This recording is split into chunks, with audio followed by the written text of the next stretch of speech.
오늘 우리에게 주시는 하나님의 말씀 로마서 8장 14절 말씀과 15절 말씀 두 절만 보겠습니다.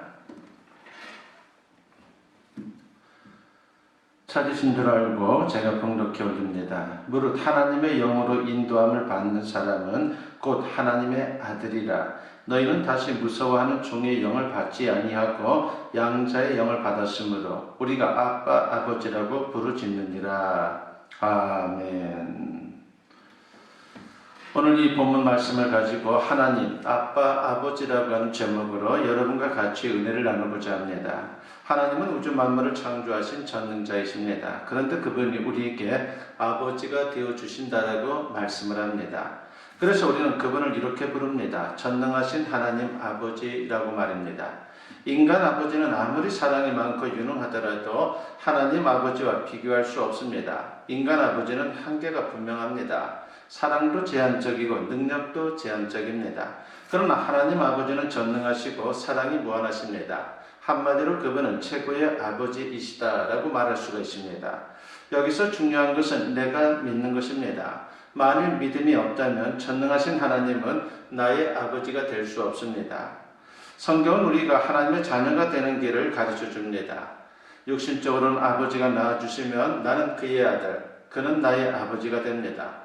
영적으로도 마찬가지입니다. 요한복음 1장 12절과 13절에 보면 영접하는 자, 곧 그 이름을 믿는 자들에게는 하나님의 자녀가 되는 권세를 주셨으니 이는 혈통으로나 육정으로나 사람의 뜻으로 나지 아니하고 오직 하나님께로부터 난 자들이니라 그랬습니다. 인간적인 그 어떤 방법으로도 하나님의 자녀가 될 수 없습니다. 오직 예수 그리스도를 하나님의 아들로 믿고 십자가의 죽음으로 내 죄를 대속해 주셨다라고 하는 것을 믿음으로 하나님의 자녀가 되는 것입니다. 믿음으로 하나님의 자녀된 사람은 그 영혼에 마치 도장을 찍는 것처럼 성령으로 인쳐주시고 성령이 영혼 가운데 내주하게 되는 겁니다.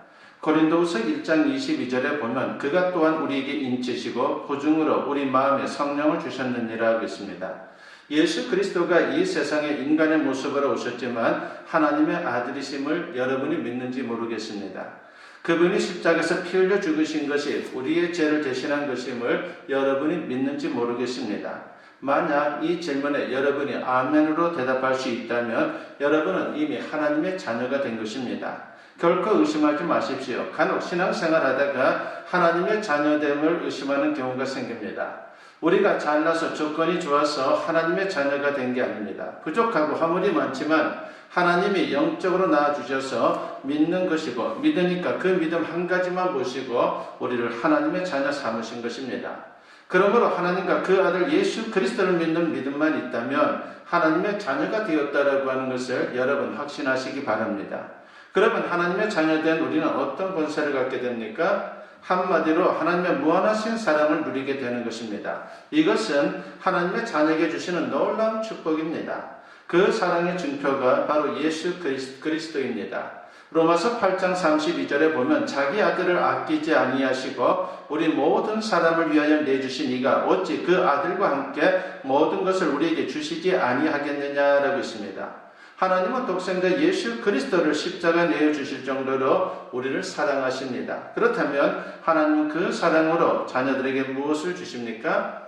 오늘 우리가 같이 그 질문에 대해서 답을 한번 생각해 보면서 은혜를 나누고자 합니다. 첫째는 우리에게 천국 영생을 주십니다. 인간은 모두가 죄인인지라 그 영혼이 사망 상태에 있습니다. 성경은 죄의 삭선 사망이다라고 분명히 말씀을 하죠. 육신이 죽는 것도 심각하지만 육신을 갖고 이 세상을 사는 동안에도 그 영혼이 사망 상태로 있다고 하면요, 참 만족과 참 평안이 있을 수가 없습니다. 그러나 하나님의 자녀가 되면 그 영혼이 새 생명으로 살아납니다. 그래서 영생의 기쁨을 얻게 되는 것입니다. 그로 인해 참 만족과 평안을 누리는 인생을 살 수 있습니다. 요한복음 4장 14절에 보면은 내가 주는 물을 마시는 자는 영원히 목마르지 아니하리니 내가 주는 물은 그 속에서 영생하도록 솟아나는 샘물이 되리라 그랬습니다. 물리적인 물은 마실 때뿐입니다. 우리가 갈증이 나서 물을 마시면은 어느 정도 또 시간이 지나면 물을 마실 수밖에 없습니다. 그러다 보니까 계속해서 우리는 목이 마르고 그리고 물을 마셔야 됩니다. 마찬가지로 세상 것들로는 우리 영혼이 계속해서 만족스러울 수가 없습니다. 그러나 하나님이 자녀들에게 부어주시는 영생의 샘물은 우리 영혼을 기쁘게 합니다. 그러므로 하나님의 자녀된 성도는 육신적인 환경 조건이 어떠하든 행복한 인생을 살 수 있는 것입니다. 이 세상에서도 천국과 같은 행복한 삶을 살 수 있는 것이죠. 그래서 우리는 이렇게 노래할 수 있습니다. 초막이나 궁궐이나 내 주 예수 모신 것이 그 어디나 하늘나라라고 말입니다. 또 육신이 죽음 이후에는 어떻게 됩니까? 하나님의 자녀도 육신의 수명을 다하게 되면 죽음을 맞이하게 되죠. 그러나 그게 끝이 아닙니다. 육신의 죽음은 육신과 영혼이 분리되는 것이지만 그 영혼은 영원한 천국에 들어가게 됩니다. 많은 사람들이 내세를 막연하게 생각합니다. 그러나 성경 분명히 천국과 지옥이 실제한다라고 하는 것을 우리에게 증거합니다. 예수님도 분명히 말씀하셨죠. 요한복음 14장 2절과 3절에 보면 내 아버지 집에 거할 것이 많도다. 그렇지 않으면 너희에게 일렀으리라. 내가 너희를 위하여 거처를 예비하러 가노니 가서 너희를 위하여 거처를 예비하면 내가 다시 와서 너희를 내게로 영접하여 나 있는 곳에 너희도 있게 하리라 하고 있습니다. 여기서 내 아버지의 집, 바로 이것이 천국을 의미하는 것입니다. 그것은 실제하는 장소입니다. 많은 맨션들이 거기에 준비되어 있다라고 주님은 말씀합니다. 그러므로 하나님의 자녀들은 죽음에 대해서 너무 두려워할 필요가 없습니다. 육신의 죽음이라고 하는 것은 이곳에서 저곳으로 이사하는 것에 불과하기 때문입니다. 유명한 전도자 D.L. 무디가 임종을 앞두고 있을 때에 그의 아들 윌이 그 임종의 날에 보고 들은 것을 증언한 적이 있습니다. 무디 방에서 복도 건너편에 아들의 방이 있었는데 갑자기 무디 방에서 중얼거리는 소리가 들렸습니다. 돼지가 물러간다. 내 눈앞에 하늘이 열려있구나 라고 하는 소리가 들리는 것입니다. 깜짝 놀란 윌은 아버지 방으로 달려갔습니다. 무디는 계속해서 중얼거립니다. 이것은 꿈이 아니다. 윌, 정말 아름답구나. 정말 황홀하구나. 만일 이것이 죽음이라면 무엇이 두렵겠느냐. 하나님이 나를 부르고 있다. 나는 가야만 한다라고 그렇게 외쳤습니다. 그러고 나서 무디는 행복한 모습으로 서서히 의식을 잃어갔습니다. 당황한 아들이 급히 의사를 불렀고 응급처치 후에 무디는 다시 깨어났습니다. 그리고 이렇게 말했습니다. 나는 천국 문 앞에 갔는데 그것은 말할 수 없을 만큼 멋지고 아름다운 곳이다 라고 말입니다. 그리고 그는 먼저 천국에 간 사람들의 이름을 하나하나 열거하면서 마지막으로 이렇게 외쳤습니다. 아, 무엇으로도 더 이상 나를 붙잡아 둘 수 없도다.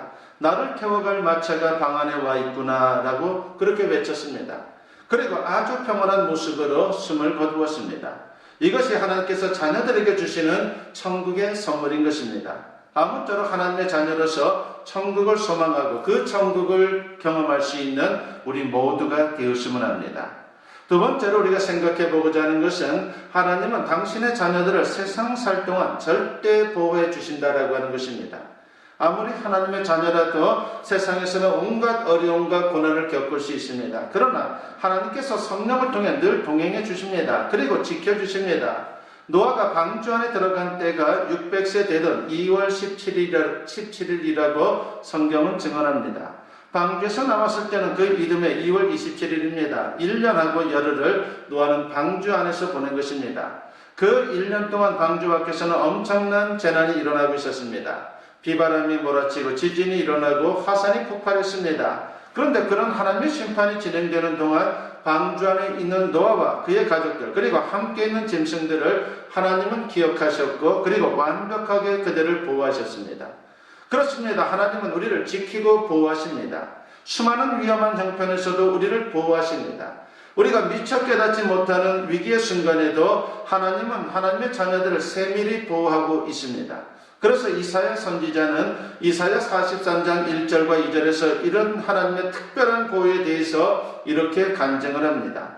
야곱아 너를 창조하신 여호와께서 지금 말씀하시느니라. 이스라엘아 너를 지으신 이가 말씀하시느니라. 너는 두려워하지 말라. 내가 너를 구속하였고 내가 너를 지명하여 불렀나니 너는 내 것이라. 네가 물 가운데로 지날 때에 내가 너와 함께할 것이라. 강을 건널 때에 물이 너를 침몰하지 못할 것이며 네가 불 가운데로 지날 때에 타지도 아니할 것이요 불꽃이 너를 사르지도 못하리니 라고 했습니다. 이 말은 환난이 없다는 말이 아닙니다. 그리스도인들이라도 환난을 당할 수 있고 억울한 일을 당할 수가 있습니다. 불신자와 똑같은 어려움과 위기가 올 수 있는 것입니다. 그러나 하나님은 당신의 자녀들을 위기 속에 그냥 두지 않습니다. 환난에서 반드시 건지시고 구원해 주십니다. 사도 바울은 고린도전서 10장 13절에서 이렇게 말씀합니다. 사람이 감당할 시험밖에는 너희가 당한 것이 없나니 오직 하나님은 미쁘사 너희가 감당하지 못할 시험당함을 허락하지 아니하시고 시험당할 즈음에 또한 피할 길을 내사 너희로 능히 감당하게 하시느니라 하고 있습니다. 이것뿐만이 아니죠. 구약성경 신명기 32장 10절에 보면은 여호와께서 그를 황무지에서 짐승이 부르짖는 광야에서 만나시고 호위하시며 보호하시며 자기의 눈동자같이 지키셨도다 라고 했습니다. 여기서 눈동자같이 지키신다는 말은 놀라운 선언입니다. 여러분 눈동자를 한번 보십시오. 눈동자가 어디에 위치합니까? 사람의 뼈 중에 가장 강한 뼈, 이마뼈 아래를 움푹 파서 그곳에 눈동자가 위치하고 있다라고 하는 것입니다. 이마뼈가 얼마나 강한지 벽돌로 깨지지 않습니다. 얼마나 단단한지 모릅니다. 골다공증에 걸린 사람도 이마뼈는 멀쩡한 경우가 대단히 많습니다. 사람의 몸 중에 가장 안전한 장소가 바로 눈동자가 있는 것입니다. 또 몸이 위험이 오면 제일 먼저 반응하는 것이 눈꺼풀입니다. 작은 먼지만 가까이 와도 내 의지와는 상관없이 눈꺼풀이 움직이면서 눈동자를 보호합니다. 그런데 하나님께서 노아를 기억하사 환난 속에서 보호하셨습니다. 방주 안에 있는 동안에 한 사람도 한 마리의 짐승도 병들거나 죽지 않았습니다. 바로 하나님의 보호는 완벽하다라고 하는 것입니다. 눈동자와 같이 지켜주시는 그러한 하나님의 은혜가 그곳에 있다라고 하는 것입니다. 영화 닥터 지바고의 마지막 장면은 장군과 타녀의 대화 장면이 나옵니다. 장군은 타녀에게 어떻게 아버지와 헤어지게 되었느냐고 묻게 됩니다. 타녀는 대답하고 싶지 않아서 혁명의 와중에 그렇게 헤어지게 됐다라고 얼버무렸습니다. 그때 장군이 진짜 이유가 무엇인지 다그쳐 묻습니다. 마침내 타녀가 실토합니다. 사실은 아버지가 내 손을 놓았어요.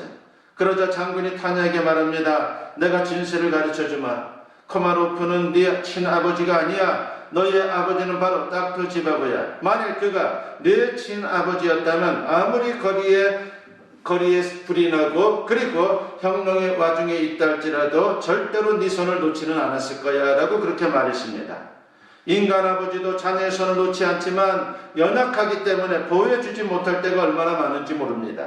그러나 하나님의 손은 위대하고 강합니다. 그 손으로 우리를 끝까지 붙잡아 주십니다. 그것을 시편 기자는 시편 48편 14절에서 이렇게 찬양합니다. 이 하나님은 영원히 우리 하나님이시니 그가 우리를 죽을 때까지 인도하시리로다 라고 했습니다. 부디 이 약속을 확신하면서 험한 세상에서도 당당히 승리하는 우리 모두가 되었으면 합니다.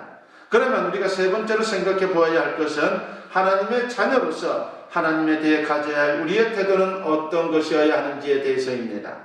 하나님의 그 크신 사랑에 아빠, 아버지라고 응답하는 삶을 살아야 하는 것입니다. 오늘 본문을 다시 한번 봅니다. 로마서 8장 14절과 15절에 보면은 무릇 하나님의 영으로 인도함을 받는 사람은 곧 하나님의 아들이라. 너희는 다시 무서워하는 종의 영을 받지 아니하고 양자의 영을 받았으므로 우리가 아빠, 아버지라고 부르짖느니라고 했습니다.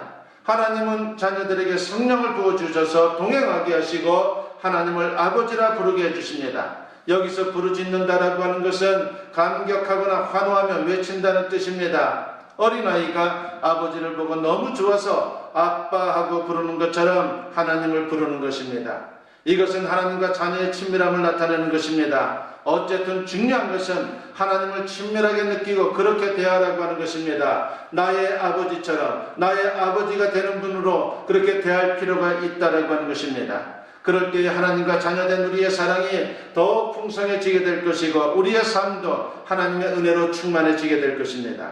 로마서 8장 17절과 18절에서 사도 바울은 이렇게 말씀합니다. 자녀임은 또한 상속자 곧 하나님의 상속자요 그리스도와 함께한 상속자니 우리가 그와 함께 영광을 받기 위하여 고난도 함께 받아야 할 것이니라. 생각하건대 현재 고난은 장차 우리에게 나타날 영광과 비교할 수 없도다라고 했습니다. 우리가 하나님의 자녀이기에 또한 상속자라고 했습니다. 그러므로 세상에서 간혹 고난을 당한다 할지라도 장차 천국에 들어가면 하나님의 영광과 상급을 차지하게 될 것이다라고 분명히 말씀하고 있습니다. 여기서 생각한다라고 하는 말은요, 계산하고 고려한다는 뜻입니다. 세상에서 당하는 고난과 장차 얻을 영광을 비교하면 엄청난 차이가 있다라고 하는 것입니다. 계산할 수 없을 정도로 차이가 있다는 것입니다. 그러므로 세상 살 동안 고난이 와도 믿음을 잘 지키고 하나님의 영광과 복음을 위해 헌신하는 그러한 하나님의 사람들이 되어야 합니다. 재미교포 중에 워싱턴주 상원 부의장을 지낸 신호범 장로님이라고 하는 분이 있습니다. 그분은 올해 돌아가셨죠. 그분은 고아 출신입니다. 4살 때 부모님에게 버림을 받아서 고아가 되었고 길거리에서 동냥하며 사는 그러한 인생이 되었습니다. 얼마나 불쌍한지 모릅니다. 그러던 중에 6.25 전쟁이 발발했는데 다행히도 미군이 트럭에 태워서 미군 부대로 들어가게 되었습니다. 하우스보이 일을 하면서 부모 없는 서름에 혼자서 울 때가 너무나도 많았습니다. 그 모습을 지켜본 군의관 레위 폴이라고 하는 사람이 그를 입양하게 됩니다.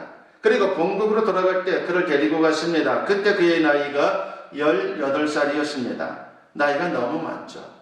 그래서 나이가 너무 많다는 이유로 어느 학교에서도 그를 받아주지 않았습니다. 낙심하고 있는데 양아버지가 그에게 나타나서 이렇게 격려하는 것입니다. 사랑하는 아들아, 나는 너를 믿는다라고 말입니다.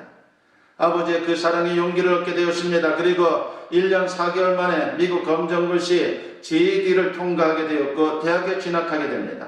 나중에는 박사학위를 따고 교수가 되었습니다. 그 워싱턴주 상원 의원이 된 것입니다. 그런 아버지를 통해서 하나님의 사랑을 경험하면서 사랑 안에서 변화됐습니다. 마침내 그 사랑으로 자기를 버린 아버지를 용서하고 가족들을 미국으로 초청해서 사랑으로 그 가족을 돌봐드렸습니다. 우리도 하나님의 사랑 안에서 사랑의 빚진 자의 심정을 가지고 헌신함으로 하나님을 기쁘시게 하는 인생이 되었으면 합니다. 인생은 외롭고 힘듭니다. 험한 세상을 산다는 것이 너무나도 어렵습니다. 그러나 우리에게는 최고의 아버지, 전능하신 하나님 아버지가 계십니다.